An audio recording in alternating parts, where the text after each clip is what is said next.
ሸገር ሼልፍ በሸገር 102.1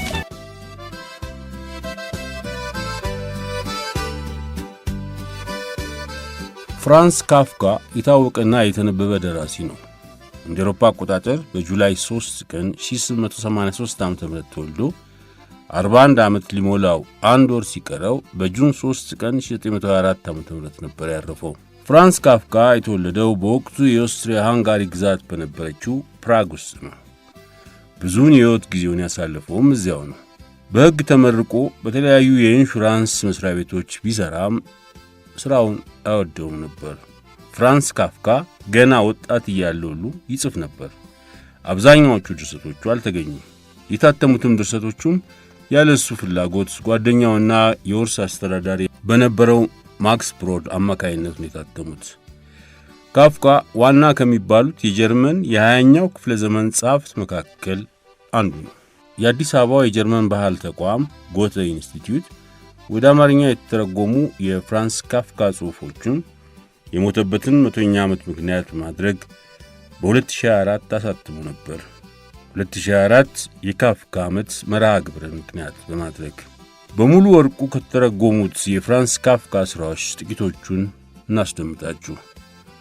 ብዙዎቹ ጽሑፎች ርዕስ ስላልነበራቸው ርዕስ ሰጥቶ ያሳተማቸው ቀደም ሲል የጠቀሳቸው ጓደኛው ማክስ ብሮድ ነው።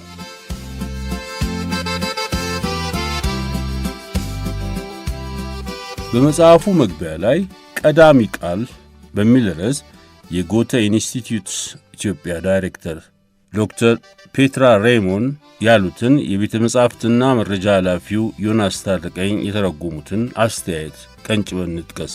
በጀርመን ብቻ አይደለም፣ ጀርመንኛ ቋንቋን በሚናገሩ ሀገራት ብቻም አይደለም የፍራንስ ካፍካ ስነ ጽሑፋዊ ሥራዎች የሚታወቁት። ረጅም ልቦለዶቹም ሆኑ አጫጭር ታሪኮቹ ወይም ደግሞ ተረኮቹ ዓለም አቀፋዊና ጊዜ የማይሽራቸው ናቸው። ለዚህ ነው ጽሑፎቹ በመላው ዓለም ትምህርት ቤቶች ውስጥ በተጻፉበት ቋንቋ ወይም በትርጉም የሚነበቡት። በተጨማሪም በብዙ ዩኒቨርሲቲዎች ኮርሶች ውስጥ የሚካተቱትና ሁሉም ቦታ ለሥነ ጽሑፍ ምርምር ብቻ ሳይሆን በሰፊው አንባቢ ዘንድም ሥራዎቹን የማንበብ ፍላጎት ያለው ቢያንስ ሥራዎቹንና ተጽዕኖቹን ገጸ ብዙነት በተወሰኑ ዘርፎች ማሳየት እንዲቻል የጀርመን ባህል ተቋም ከአጋሮቹ ጋር በመሆን 2024 ዓ.ም በተለያዩ መንገዶች ፍራንስ ካፍካ እንደ ደራሲም እንደ ሰዓሊም ሥራውም ተቀባይነቱም የሚታወስበት እንዲሆን እየሠራ ነው። ዶክተር ፔትራም ሬይሞን ጎተ ኢንስቲትዩት ኢትዮጵያ ዳይሬክተር።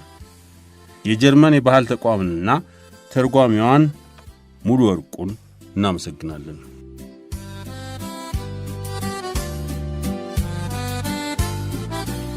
ንቃት ፍራንስ ካፍካ። ፈረሴን ከጋጣው እንዲያመጡልኝ አዘዝኩ። አሽከሩ አልረዳኝም። እኔ ራሴ ወደ ጋጣው ገባውና ኮርቻውን ጭኜ ተፈናጠጥኩ። በርቀት ጥሩምባ ሲነፋ ሰማሁ። ምን ማለት እንደሆነ ጠየቅኩት። ምንም አያውቅምና ምንም አልሰማም።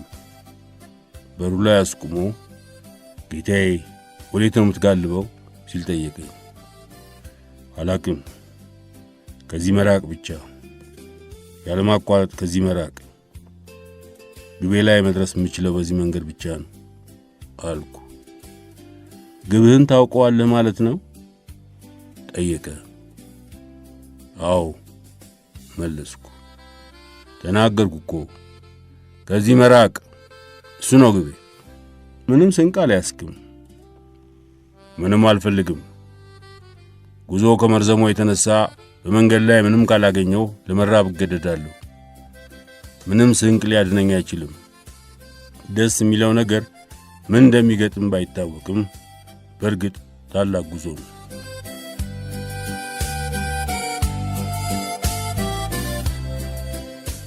የሚቀጥለው መንገድ ፍራንስ ካፍካ። ተርጓሚ ሙሉ ወርቁ። አያቴ እንዲህ ማለት ያዘወትር ነበር።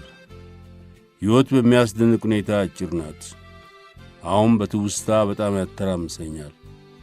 ለምሳሌ አንድ ወጣት ሳይፈራ ወደሚቀጥለው መንደር ለመጋለብ መወሰን እንዴት እንደሚችል መረዳት ይከብደኛል። መጥፎ አጋጣሚዎቹን እንኳን ትተን የተለመደ አስደሳች ሕይወት ጊዜ እንኳን ለእንዲህ አይነቱ ግልቢያ በጭራሽ በቂ አይደለም። የወንደላጤው መጥፎ ዕድል። ፍራንስ ካፍካ። ተርጓሚ ሙሉ ወርቁ።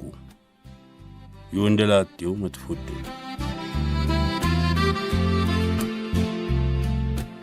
ወንደላጤ ሆኖ መቆየት በጣም መጥፎ ይመስላል። ሸምግሎ አንድ ምሽት ከሰዎች ጋር ለማሳለፍ ክብርን ለመጠበቅ እየታገሉ አብሬያችሁ ልሁን ብሎ መለመን፣ መታመምና የአልጋው ጥግ ካለበት ሆኖ ለሳምንት ባዶ ክፍል መመልከት፣ ሁልጊዜ ከደጃፍ ቆሞ መሰናበት፣ መቼም ቢሆን ከሚስቱ ጎን ሆኖ ደረጃውን አለመውጣት፣ ክፍሉ ወደ ሌሎች ሰዎች ቤቶች የሚያስገቡ በሮች ብቻ ያሉት መሆን፣ ራቱን በአንድ እጅ ተሸክሞ ወደ ቤት መምጣት፣ የሌሎች ሰዎች ልጆችን ለማድነቅ መገደድ እና ለማቋረጥ እየደጋገሙ እኔ የለኝም ማለት አለመቻል፣ በመልክና በጸባይ አንድ ወይም ሁለት የወንደላጤዎች የወጣትነት ትውስታዎች መከተል። እንደዚህ ነው የሚሆነው። በጋዱ ዓለም የሚሆነው እንዲህ ነው። ዛሬ ወይም ኋላ ላይ የሰው ልጅ እዚያ ይቆማል፣ ከአንድ አካልና ከአንድ እውነተኛ ጭንቅላት ጋር በእጁ ይጠፈጥፈው ዘንድ ከግንባር ጋር ጭምር። አጭር ተረት። ፍራንስ ካፍካ። ተርጓሚ ሙሉ ወርቁ። አጭር ተረት። ውይ ዓለም በየቀኑ እየጠበበች ነው። መጀመሪያ ላይ በጣም ሰፊ ከመሆኗ የተነሳ ፈርቼ ነበር። ሩጫዬን ቀጠልኩ። እናም በመጨረሻው በሩቁ ግራና ቀኝ ግንቦች ሳይ ተደሰትኩ። ነገር ግን እነዚህ ረጃጅም ግንቦች እርስ በርሳቸው በጣም በፍጥነት ለመጠጋጋት በመቸኮላቸው እኔ በመጨረሻው ክፍል ውስጥ ተገኘሁ። እዚያም በምሮጥበት በኩል ጥግ ላይ ወጥመድ አለ አለች አይቷ።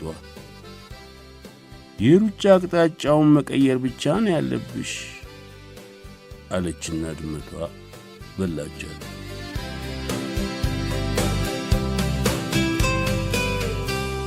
ዛፎቹ።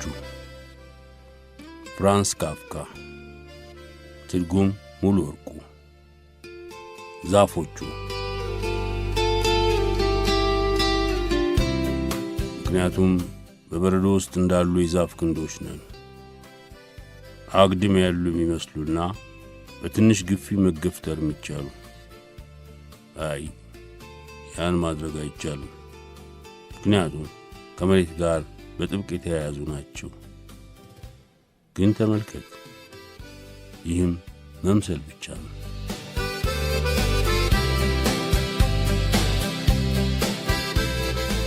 ወደ ቤት መመለስ። ፍራንስ ካፍካ። ትርጉም ሙሉ ወርቁ። ወደ ቤት መመለስ።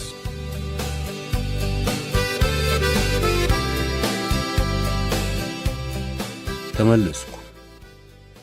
ኮሪደሩን አልፌ ዙሪያውን እየተመለከትኩ ነው። የአባቴ የድሮ ግቢ ነው። ያቆረው ውሃ መሃል ላይ አለ። አሮጌ ጥቅም ላይ የማይውሉ ዕቃዎች ተዘበራርቀው ከጣራው ስር ወዳለው ክፍል የሚያወጣውን ደረጃ ዘግተዋል። ድመቷ በደረጃው የእጅ ድጋፍ ላይ አድፍጣለች። የሆነ ጊዜ ለጨዋታ ሲባል በዘንግ ላይ የተጠመጠመ አንድ ቀዳዳ ጨርቅ በንፋስ ተነሳ።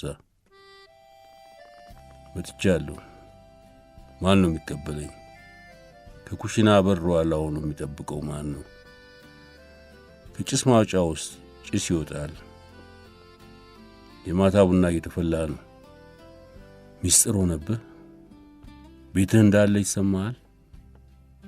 አላቅም። በጣም እርግጠኛ አይደለሁም። በእርግጥ የአባቴ ቤት ነው። ነገር ግን እያንዳንዱ በራሱ ጉዳይ የተጠመደ ይመስል አንዱ ቁስ ከሌላው ቁስ ጎን በድን ሆኖ ቆመዋል። በከፊል የረሳኋቸው፣ በከፊል በፍጹም ማላቃቸው ምን ልጠቅማቸው ይችላሉ? የሽማግሌው ገበሬ ልጅ በሆንስ ምናቸው ነኝ? እና የኩሽናውን በር ማንኳኳት አልደፍርም። ሩቅ ቆሜ ብቻ ነው ማዳምጠው። ተደብቄ ሳዳምጥ ድንገት ሊደረስብኝ እንዳይቻል ስል የማዳምጠው ከሩቅ ስለሆነ ምንም አላዳምጥም። የአንድ ሰዓት ቆጣሪን ደካማ ምት ብቻ ነው የምሰማው። ወይም ምናልባት ከልጅነት ቀናቶቼ አንዱን ነው የምሰማው ብዬ ልመነው። በተረፈ በኩሽና ውስጥ የሚካሄደው ነገር እዚያ የተቀመጡት ሰዎች ምስጢር ነው፣ ከኔ የሚደብቁት። ሰው ከበሩ ፊት ቆሞ ባመነታ ቁጥር ይበልጥ እንግዳ እየሆነ ይሄዳል። አሁን አንድ ሰው በሩን ከፍቶ አንድ ነገር ቢጠይቀኝ ምን ይፈጠራል? እኔ ራሴ ምስጢሩን መደበቅ እንደሚፈልግ ሰው አልሆንኩምን?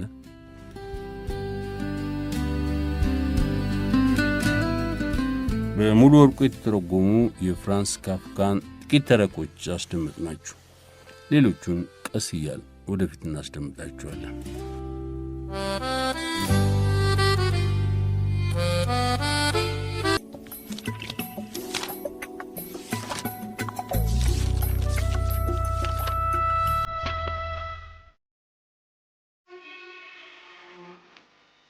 ጋሽ ስብሐት ለአብ ገብረ እግዚአብሔር በ1991 ዓ.ም በታተመ የእፎይታ መጽሔት ላይ መይሳው ካሳን ፍለጋ ብሎ ይህን አስነብቦን ነበር። አብረን እናንብበው።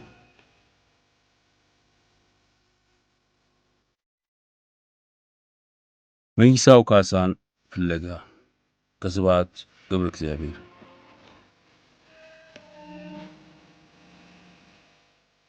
አንዳንድ በሕይወታችን የሚያጋጥመን አስገራሚ ነገር አለ። ለሰው ብንነግረው አያምነንም። ልብ ወለድ አስመስለን ብንነግረው ደግሞ ኢተአማኒ ነው፣ አይታመንም ይባላል። ፈጣሪ ግን አያልቅበትምና ኢተአማኒ የምንለውን እሱ በሕይወታችን እንዲደርስ አድርጎ ያሳየናል። በግምት የዛሬ 25 ዓመት ይሆናል፣ በቀዳማዊ ኃይለ ሥላሴ ዘመን እዚያ አዲስ አበባ ውስጥ የሚኖር ዣን ዣክ ዳኒሎቭስኪ የሚባል ፈረንሳዊ ይሁዲ ጓደኛ ነበረኝ። አማርኛ ማወቁ ሲገርመኝ ስለ አፄ ቴዎድሮስ ቲያትር መጽሐፍ ከጀመረ ዓመታት አልፈዋል። የሚጽፈው በፈረንሳይኛ ነው። ግን አማርኛ ካልተማረ የቴዎድሮስን ነፍስ እንደ ጻፈ ተውኔት ሊያውቃት አይችልም።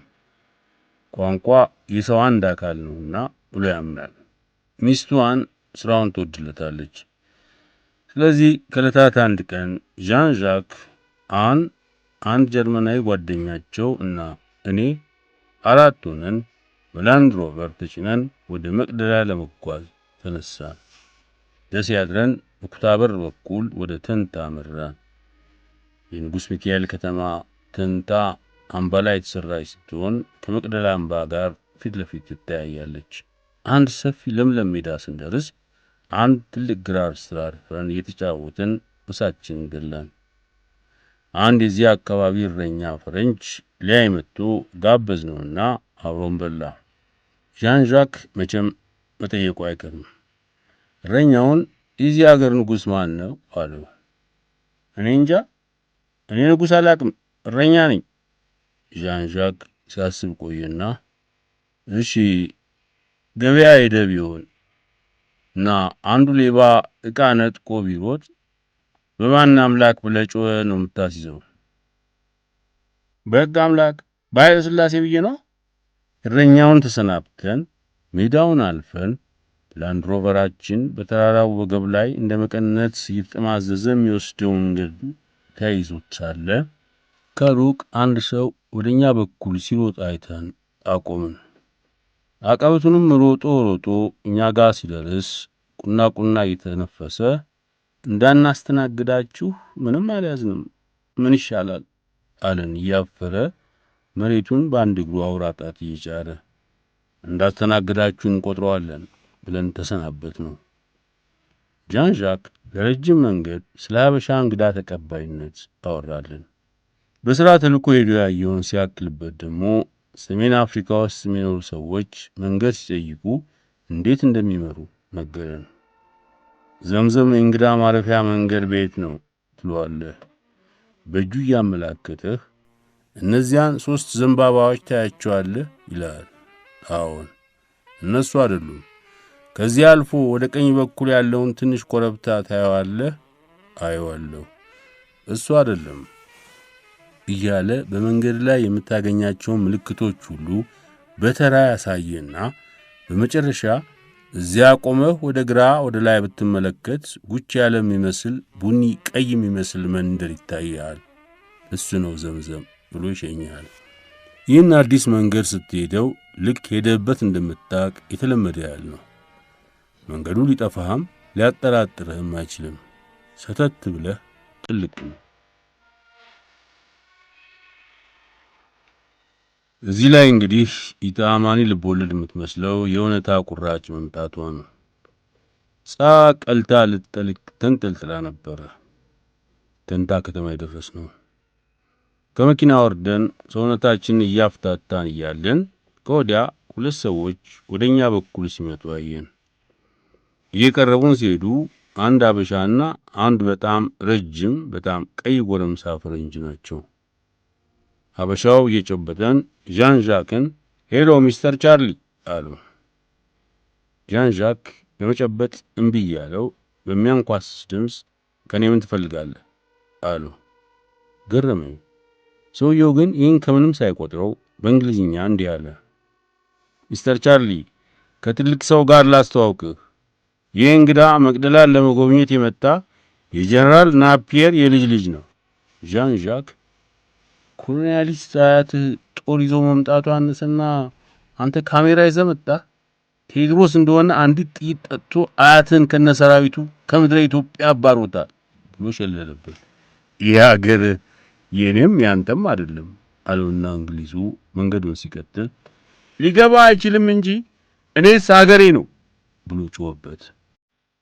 ወደ ላንድ ሮቨራችን ተመልሰን ማደሪያ ቤርጎ ፍለጋ ስንሄድ ዣን ዣክን ሚስተር ቻርሊና እንዴ ደግሞ አልኩት። እንደዚህ አይነቱ ታዲያ የሆነ ስሜን ነግረዋለሁ። እንዴት አይነት ሰው ማለት ነው? ሀበሻ ሆኖ የቴዎድሮስ ያገር ልጅ ሆኖ የናፒየርን ልጅ የሚያገለግል ምን ነው የሀበሻን እንግዳ ተቀባይነት ስታደንቅ? ይሄ እኮ ከሃዲነት ነው። እሱን ልሰው እባክህ። እኔ ራሴ ወደዚህ ስንመጣ ሁሉ ይቺ የኔ የቴዎድሮስን ተዋበች እየሆነችብኝ ነው። አስበው እንግዲህ እኔ ቴዲ መይሳው እየሆንኩ ልቤ ጠፍቷል።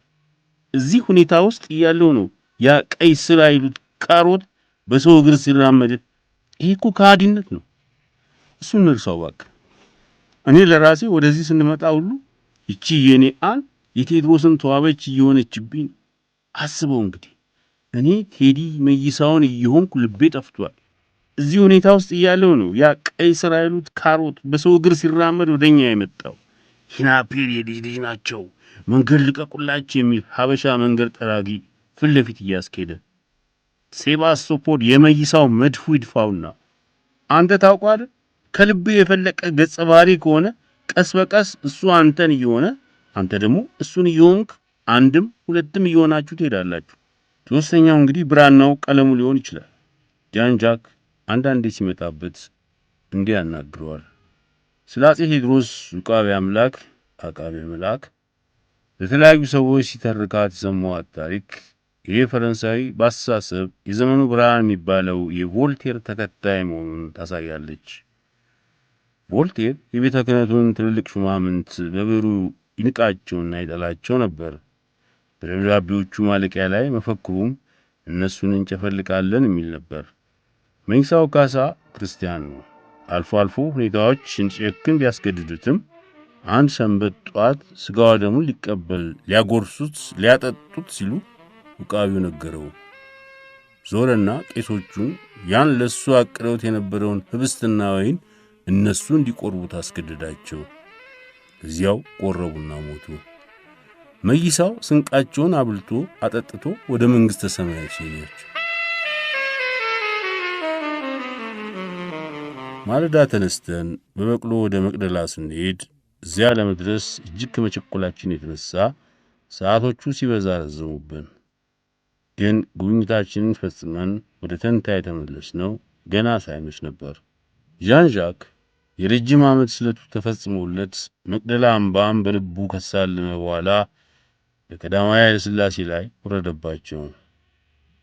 የቴዎድሮስ ምትክ የኢትዮጵያ አጼ ሆነው ይህን ሁሉ ዓመት ሲገዙ የአጼ ቴዎድሮስ ታሪክ ነቅንቅ ሐውልት የሆነውን ሴባስቶፖልን መድፍ ዝናብም ፀሐይም ይፈራረቅበታል።